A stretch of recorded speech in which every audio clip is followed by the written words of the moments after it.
Hello guys, आज की स्मिता पहचान क्लासेस में मैं लेकर आई हूँ जो हमारा क्रम से चल रहा है यूजीसी नेट जेआरएफ जून 2025 के सीरीज में आज का यूनिट 4 पेपर 2 हिंदी का। नहीं तो मैं आपको बता दूं कि हमारे यूजीसी नेट जेआरएफ का पेपर 1 जो हमारा जनरल पेपर होता है वह हमारा 4 यूनिट तक खत्म हो चुका है और पेपर 2 जो मैं हिंदी का लेती हूँ उसमें भी हमारा यूनिट 4 चल रहा है। डे 1, डे 2, डे 3 यूनिट 4 का हमारा खत्म हो गया है। आज मैं चर्चा करूंगी यूनिट 4 की, यूनिट 4 में डे 4 की। UGC net JRF paper 2 Hindi unit 4 वैचारिक पृष्ठभूमि। डे 4 में आज हम जानेंगे मार्क्सवाद, मनोविश्लेषणवाद, अस्तित्ववाद, उत्तर आधुनिकतावाद, उसके बाद अस्मिता मूलक विमर्श जिसमें दलित, स्त्री, आदिवासी एवं अल्पसंख्यक के बारे में हम जानेंगे कि विमर्श क्या है। ठीक है, इससे पहले वैचारिक पृष्ठभूमि में हमने 3 डे खत्म कर दिया है। आज हमारा कौन सा डे है? चौथा डे है। ठीक है, तो चलिए एक एक करके हम देखें। ये जो हमारा प्रमुख 3 बिंदु है आज के इस क्लास का, एक एक करके हम उसे देखें। मार्क्सवाद, सर्वप्रथम जो पहला पॉइंट था हमारा मार्क्सवाद, उसे हम देखेंगे। कार्ल मार्क्स के दिए गए विचारों एवं सिद्धांतों को मार्क्सवाद के नाम से जाना जाता है। ठीक है, यानी मार्क्सवाद के प्रवर्तक कौन थे? Karl Marx. ठीक है, स्पष्ट हो गया। अब कार्ल मार्क्स के बारे में उनका परिचय हम जान लें। कार्ल मार्क्स कौन थे? यह एक अर्थशास्त्रीय, इतिहासकार, समाजशास्त्री, पत्रकार, जर्मन दार्शनिक, वैज्ञानिक, समाजवाद के प्रणेता। इन चीज के व्यक्तित्व से उनकी पहचान होती है। इनका पूरा नाम कार्ल हेनरिक मार्क्स था। इनका जन्म 5 मई 1818 ईस्वी यहूदी परिवार में राइन प्रांत के टियर नगर जर्मनी में हुआ और इनकी मृत्यु 14 मार्च 1883 लंदन, ब्रिटेन में हुई। इनके पिता हेनरिक मार्क्स और माता हेनरिट प्रेसबर्ग। ठीक है, पत्नी जेनी वेस्टफेलन। मूलतः मार्क्सवाद उन राजनीतिक और आर्थिक सिद्धांतों का समुच्चय है जिन्हें 19वीं 20वीं सदी में कार्ल मार्क्स और उनके साथ के दार्शनिकों जैसे फ्रेडरिक एंगल्स, वास्तव में कार्ल मार्क्स ने अपने दोस्त फ्रेडरिक एंगल्स के साथ मिलकर इस सिद्धांत को मतलब कि रूप दिया। ठीक है, समाजवाद के कल्पना को एक स्थान दिया। ठीक है, और व्लादिमीर लेनिन आदि विचारकों ने समाजवाद के वैज्ञानिक आधार की पुष्टि के लिए प्रस्तुत किया। तो मार्क्सवाद उन्हीं राजनीतिक और आर्थिक सिद्धांतों का समुच्चय है। ठीक है, अब हम देख ले मार्क्सवाद के मूल सिद्धांत कहे या नियामक तत्व क्या क्या है। ध्यान से समझना है हमें कि मार्क्सवाद ने समाजवाद के प्रारूप को स्थापित करने के लिए जो सिद्धांत दिए, जो नियम बताए, उसके तत्व क्या हैं, ध्यान से समझिए। द्वंद्वात्मक भौतिकवाद, ऐतिहासिक भौतिकवाद, ठीक है, अधिशेष यानी अतिरिक्त मूल्य का सिद्धांत, वर्ग संघर्ष का सिद्धांत, क्रांति, सरहारा वर्ग का अधिनायकत्व और साम्यवाद। ये कुछ प्रमुख तथ्य हैं, नियम हैं जो मार्क्सवाद के मूल सिद्धांत में प्रतिपादित हुए हैं। अब हम देखेंगे कि द्वंद्वात्मक भौतिकवाद का क्या स्वरूप था, ऐतिहासिक भौतिकवाद में उन्होंने क्या स्वरूप दिखाया, अधिशेष अतिरिक्त मूल्य का सिद्धांत क्या होता है, और वर्ग संघर्ष का सिद्धांत हम समझ रहे हैं, क्रांति हम समझ रहे हैं कि रिवोल्यूशन किसी भी चीज में नहीं, सामाजिक हो, आर्थिक हो, राजनीतिक हो, और सर्वहारा वर्ग का अधिनायकत्व भी हम समझ रहे हैं। सर्वहारा वर्ग हम किसे कहते हैं? जो हमारे समाज में एक ऐसा वर्ग जो एक सामान्य रूप से निचले कोटि का होता है, मजदूर हो, नहीं परिश्रमी हो, या फिर किसान हो, या उसी छोटे छोटे मतलब कि छोटे स्तर के जीवन जीने वाले लोग हो। ठीक है। और साम्यवाद हम जानते हैं, साम्यवाद में सब कुछ एक समान, ये इनका प्रमुख सिद्धांत था। आगे देखिए, इन तत्वों को मिलाकर मार्क्सवाद एक ऐसा सामाजिक और आर्थिक सिद्धांत बनाता है जो पूंजीवाद की आलोचना करता है। सबसे प्रमुख पॉइंट कि मार्क्सवाद क्या करता है, पूंजीवाद की आलोचना करता है, क्योंकि पूंजीवाद में एक वर्ग विशेष की सत्ता होती है और जिसमें क्या कहते हैं, जो एक वर्ग है हमेशा से शोषित होते रहता है। ठीक है, इसका उन्होंने विरोध किया था और एक न्यायपूर्ण वर्गहीन समाज के लिए संघर्ष का आह्वान करता है। ठीक है, आगे देखिए, द्वंद्वात्मक भौतिकवाद क्या है, अब हम यह देखें। इसको देखने से पहले हम एक नोट के रूप में आप एक इम्पॉर्टेंट चीज जान लें आपके एग्जाम के बेसिस में। एंगल्स ने मार्क्सवादी द्वंद्वात्मक भौतिकवाद के 3 नियम निर्धारित किए हैं। क्या 3 नियम है वो? विपरीतताओं की एकता और संघर्ष। ठीक है, यानी विपरीत परिस्थिति में एकता और संघर्ष करना इसका एक नियामक है। मात्रा की गुणवत्ता में परिवर्तन। ठीक है। तीसरा है निषेध का निषेध, जो निषेध किया गया है, जो निषेधित चीज है उसका हम खुद निषेध करें।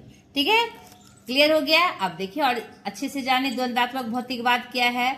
यह सिद्धांत समाज और इतिहास को भौतिक और गतिशील के रूप में देखता है, जिसमें निरंतर संघर्ष और परिवर्तन होता है। यह सिद्धांत कहता है कि समाज में मौजूद भौतिक परिस्थितियों और वर्ग संघर्षों के आधार पर ऐतिहासिक विकास होता है। अगर ऐसा नहीं होता तो आज जो हम समाज का स्वरूप देख रहे हैं, इससे पहले अलग अलग चरण थे, अलग अलग रूप थे समाज के, तो आज यह परिवर्तन नहीं होता। इस परिवर्तन का सबसे मुख्य कारण है कि भौतिक परिस्थितियां और वर्ग संघर्ष। क्लियर हो गया। ऐतिहासिक भौतिकवाद, यह सिद्धांत बताता है, एकदम एक एक पॉइंट को ध्यान से समझना है। आपको उसके मूल तथ्य का एक पंक्ति दे दिया जाएगा, क्योंकि आपके जो प्रश्न आएंगे एमसीक्यू क्वेश्चन के रूप में आएंगे। तो अगर आप उसके मेन तथ्य को नहीं समझेंगे तो फिर वह एमसीक्यू क्वेश्चन भी आप नहीं समझ पाएंगे। तो मेन फैक्ट, मेन तत्व आपको समझना है बेटा। ठीक है, तो ध्यान से देखिए, एक एक पॉइंट को ध्यान से देखिए। ऐतिहासिक भौतिकवाद यह सिद्धांत बताता है कि समाज का विकास उत्पादन के तरीकों और सामाजिक संबंधों के आधार पर होता है। नहीं, हमारा जो उत्पादन हो रहा है उसका तरीका क्या है और आपस में दो समाज में क्या संबंध है। यह कहता है कि आर्थिक आधार यानी अर्थव्यवस्था सामाजिक, राजनीतिक और सांस्कृतिक आधार को प्रभावित करता है। ये पंक्ति बहुत इंपॉर्टेंट है। ठीक है, ऐतिहासिक भौतिकवाद में यानी मार्क्सवाद का क्या नियामक है। ठीक है, ये बात आपको याद रखनी है। आगे देखिए, मार्क्सवाद में इतिहास को विभिन्न चरणों या युगों में विभाजित किया गया है, जो सामाजिक और आर्थिक संरचनाओं के विकास को दर्शाता है। ठीक है, यानी यह किससे संबंधित है? ऐतिहासिक भौतिकवाद से ही संबंधित है, जो मार्क्सवाद ने विभिन्न चरणों, विभिन्न युगों में दिखाया हुआ है।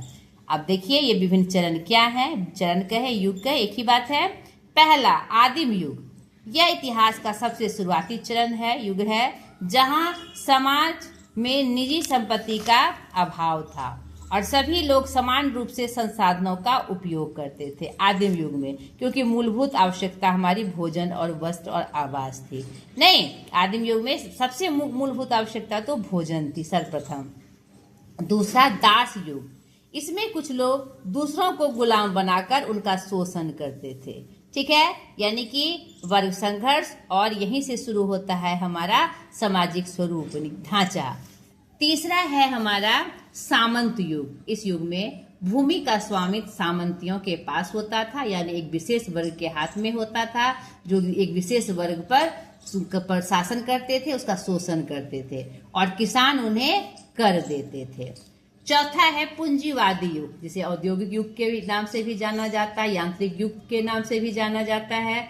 इस युग या चरण में उत्पादन के साधन निजी हाथों में होते थे और लाभ कमाने के उद्देश्य से काम किया जाता था। समाज में कौन सा वर्ग क्या पा रहा है इस पर ध्यान नहीं दिया जाता था।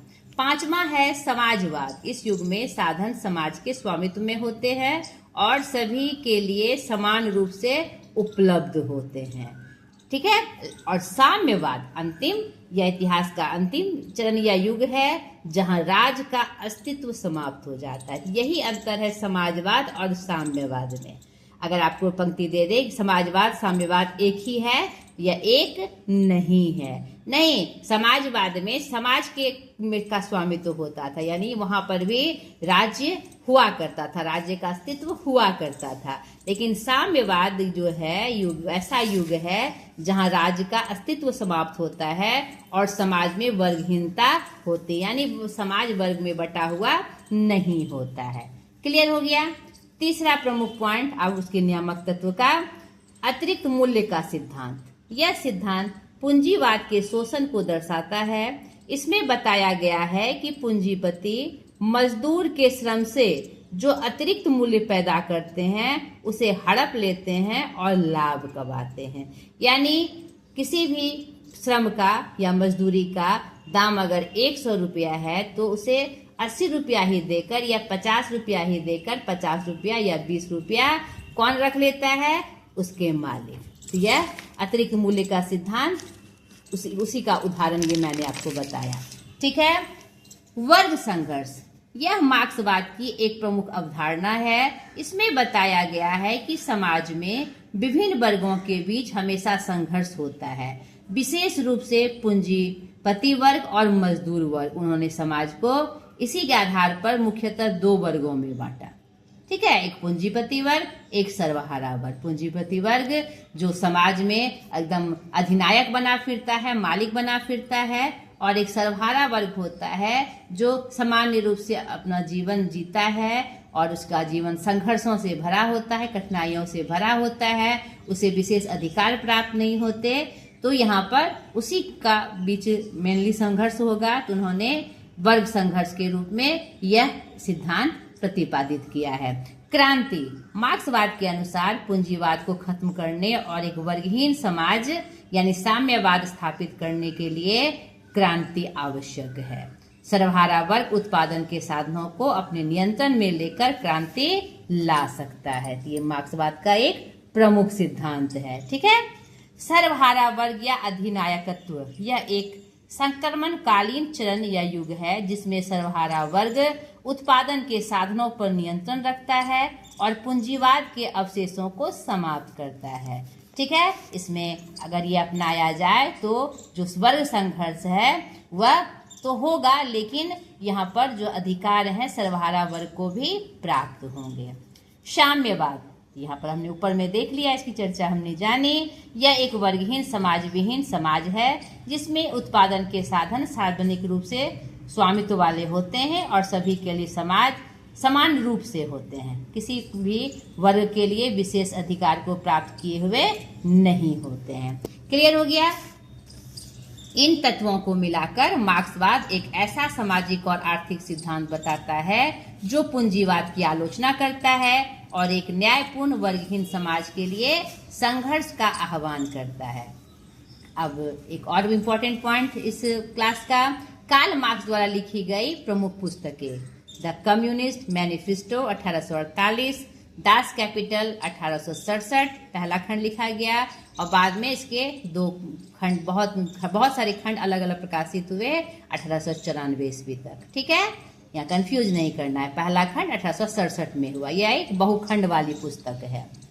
The poverty of philosophy, the holy family, evening hour, economic and philosophic manuscript, the German ideology, साहित्य और कला आदि, ये सब प्रमुख पुस्तकें हैं जो कार्ल मार्क्स द्वारा लिखी गई, जिन्होंने मार्क्सवाद का प्रतिपादन किया। ठीक है।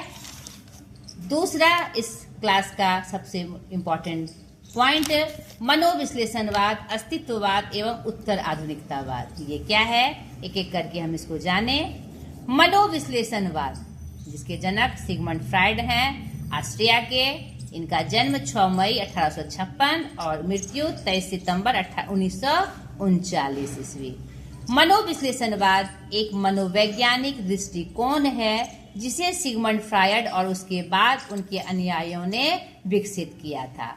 यह मानव मन और उसके कामकाज के बारे में एक व्यापक सिद्धांत है जो मुख्य रूप से अचेतन मन और बचपन के अनुभवों को महत्व देता है। बहुत इंपॉर्टेंट है ये आपके लिए, आप समझिए, इनके पॉइंट को समझिए, ठीक है। मनोविश्लेषण के प्रमुख पहलू कौन कौन है? अचेतन मन। फ्रायड के अनुसार मानव का एक बड़ा हिस्सा अचेतन होता है, यानी चेतना में नहीं होता है, जो हमारे व्यवहार और भावनाओं को प्रभावित करता है, यानी उससे हम जुड़े रहते हैं, ठीक है, भले ही हम इसका प्रत्यक्ष रूप से अनुभव ना करें। दूसरा इसका प्रमुख पहलू है बचपन के अनुभव। मनोविश्लेषणात्मक बचपन के अनुभवों को व्यक्ति के व्यक्तित्व और मानसिक स्वास्थ्य के विकास में महत्वपूर्ण मानता है, ठीक है। ये सब पॉइंट आपको एकदम इम्पोर्टेंट रूप से याद रखने हैं। तीसरा इसका प्रमुख पॉइंट है काम इच्छा।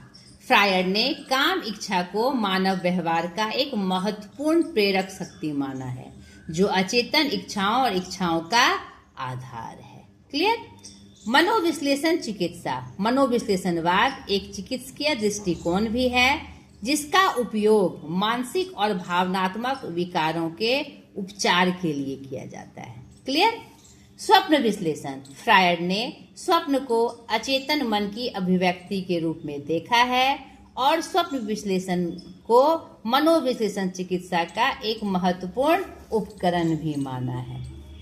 मनोविश्लेषण का प्रभाव क्या है हमारे बीच? मनोविश्लेषणवाद ने मनोविज्ञान और संस्कृति पर गहरा प्रभाव डाला है। यह साहित्य, कला और समाज शास्त्र जैसे विभिन्न क्षेत्रों में भी एक महत्वपूर्ण प्रभाव है, ठीक है। यानी मनोविश्लेषण का संबंध और किससे किससे है, ये हम अच्छे से जानें। यह विभिन्न साहित्यिक और कलात्मक कार्यों की व्याख्या के लिए भी एक शक्तिशाली उपकरण है, जिससे यह उन तत्वों और प्रतीकों को समझने में मदद करता है जो अचेतन से जुड़े होते हैं। क्लियर हो गया? फ्रायड के बाद मनोविश्लेषणवाद को अन्य वैज्ञानिकों जैसे कार्ल यूंग, अल्फ्रेड एडलर और जॉक लकान ने भी विकसित किया और इस सिद्धांत को विस्तारित भी किया और अपने अपने दृष्टिकोण प्रदान किए। तो हमने मनोविश्लेषणवाद को जाना। अब दूसरा पॉइंट अस्तित्ववाद। यह क्या है, इसे हम जानें। अस्तित्ववाद एक ऐसा दर्शन है जो व्यक्ति के अस्तित्व, आजादी और चुनाव को महत्व देता है।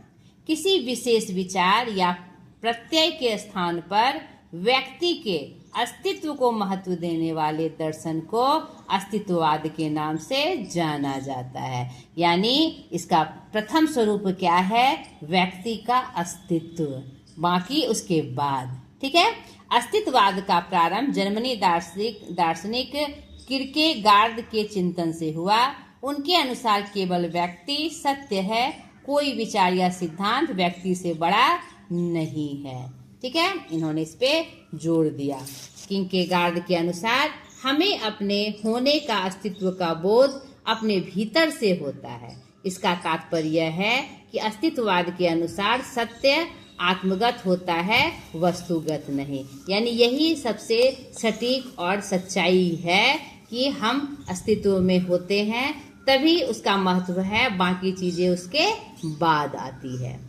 अस्तित्ववाद की दो धाराएं हैं, एक आस्तिक अस्तित्ववादी और दूसरा नास्तिक अस्तित्ववादी।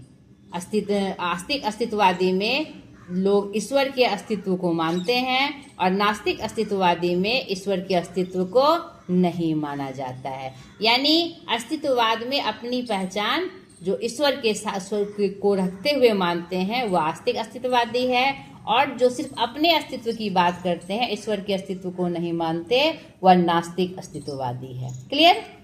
आस्तिक अस्तित्ववाद में प्रमुख है सीरेन किरकेगार्ड, सबसे प्रमुख इनका नाम आता है, फ्योदोर दोस्तोयेव्स्की, कार्ल जेस्पर्स, पाल टिलिच, गोविलियन मार्शल, निकोलाई बडियत, अनामुनी डी जुगो और लेव गेस्तोव।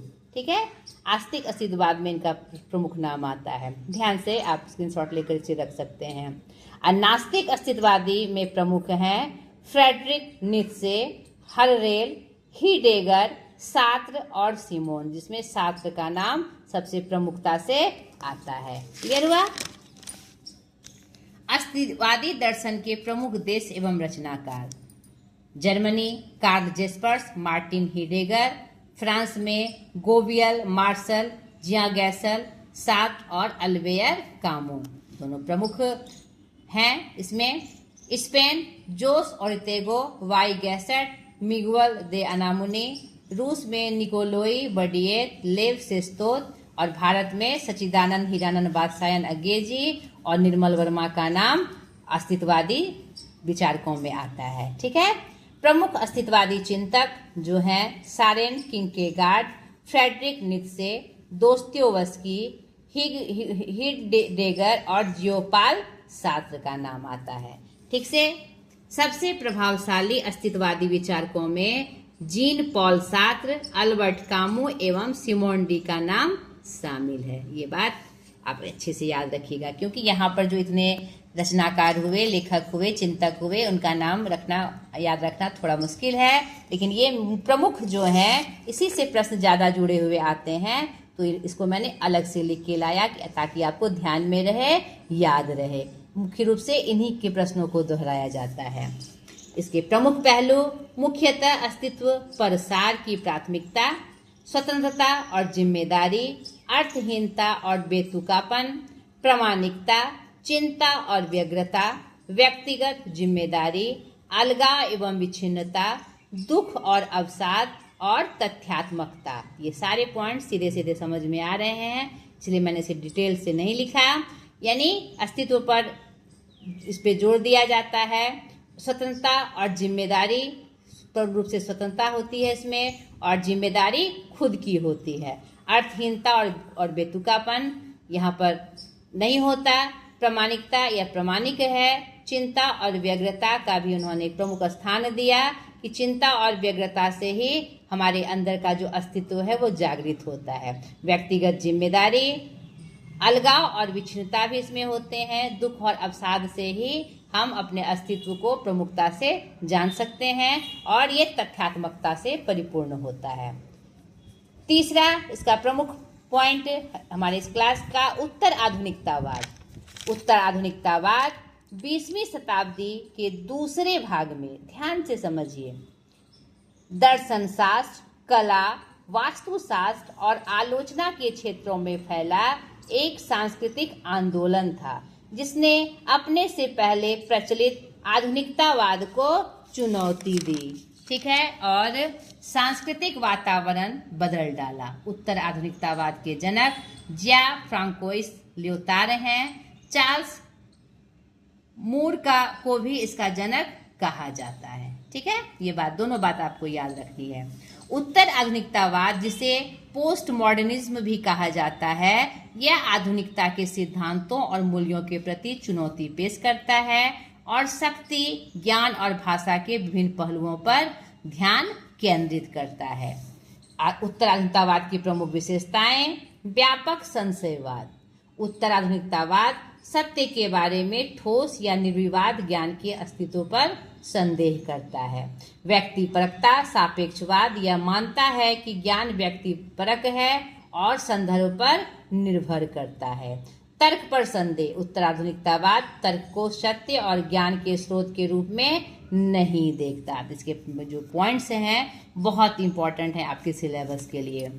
आगे देखिए इसका प्रमुख पॉइंट, सत्ता के प्रति संवेदनशीलता। यह राजनीतिक और आर्थिक शक्ति को स्थापित और बनाए रखने में विचारधारा की भूमिका पर जोर देता है। मेटा कथाओं का खंडन। जो कथाएं चलित आ रही है इतिहास में, चाहे वह किसी भी दंत कथाओं से संबंधित हो या पौराणिक कथाओं से संबंधित हो, इनका उन्होंने खंडन किया है। उत्तर आधुनिकतावाद समाज की संरचना या ऐतिहासिक कारण के बारे में जो रूप है, वादे हैं या सामान्य वचनों को अस्वीकार करता है। जो सामान्य बयान है, वचन है, उसको क्या करता है, वह अस्वीकार करता है। उत्तर आधुनिकतावाद आधुनिकता का उत्तर पक्ष अथवा आधुनिकता की समाप्ति के उपरांत एक नई स्थिति या विचारधारा है। संक्षेप में, उत्तर आधुनिकतावाद एक जटिल और विविध आंदोलन है और आधुनिकतावाद के प्रति एक प्रतिक्रिया है और ज्ञान, सत्य और वास्तविकता के बारे में नए दृष्टिकोण प्रस्तुत करता है। यानी कि आधुनिकतावाद के विरोध में यह एक नया दृष्टिकोण यहाँ पर दिखाता है, जिसे उत्तर आधुनिकतावाद के नाम से जाना गया। यह हमारे व्यक्तिगत मूल्यों और विश्वासों पर जोर देता है। जैसे जब अच्छे और बुरे जैसी अवधारणाओं की बात आती है तो कोई निरपेक्षता नहीं होती, यानी कोई भी पक्षपात नहीं होता। हम सभी अपनी नैतिकता निर्धारित करने के लिए स्वतंत्र हैं और हमारी राय हमारे संदर्भ के सापेक्ष होती है। क्लियर हो गया? तो यहाँ पर इस पे जोर दिया जाता है।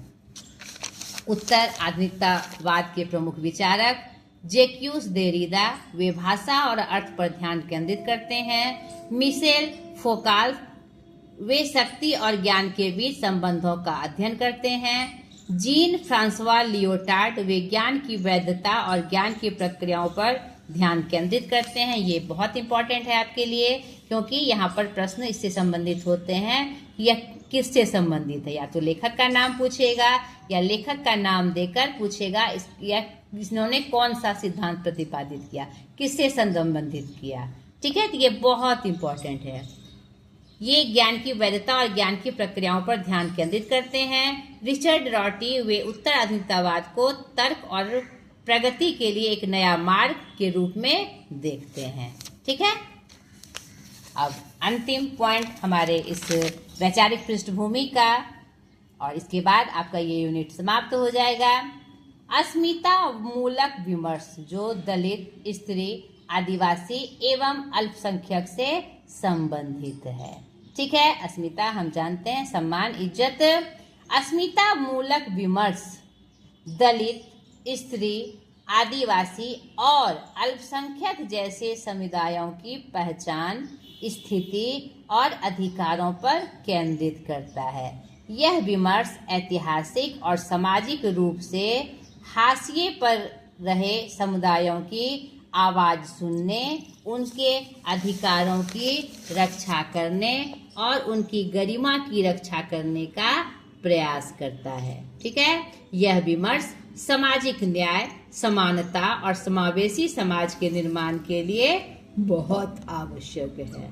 ठीक है, इसके 3 प्रमुख विमर्श हैं: दलित विमर्श, स्त्री विमर्श और आदिवासी विमर्श। ठीक है, दलित विमर्श में यह जाति आधारित अस्मिता मूलक विमर्श है, जो दलित समुदाय के अनुभवों, कष्टों और संघर्षों पर केंद्रित है। स्त्री विमर्श या स्त्री की मानवीय पहचान को स्थापित करने और साहित्य और समाज में स्त्री मुक्ति के लिए संघर्ष करने का विमर्श है। आदिवासी या आदिवासी अस्मिता उनके अस्तित्व संबंधी संकटों और उनके प्रतिरोध का साहित्य है। यह आदिवासी स्वायत्तता और स्वशासन की मांग करता है और उनके जल, जमीन और जंगल के अधिकारों की रक्षा के लिए आवाज उठाता है। हम जानते हैं आदिवासी वर्ग जंगलों में रहते हैं या ऐसे क्षेत्रों में रहते हैं जो हमारे मुख्य समाज से दूर होता है। यहाँ पर स्वशासन की मांग और उसकी सत्ता की मांग समाज के एक अंग के रूप में जो विमर्श है वह हमारा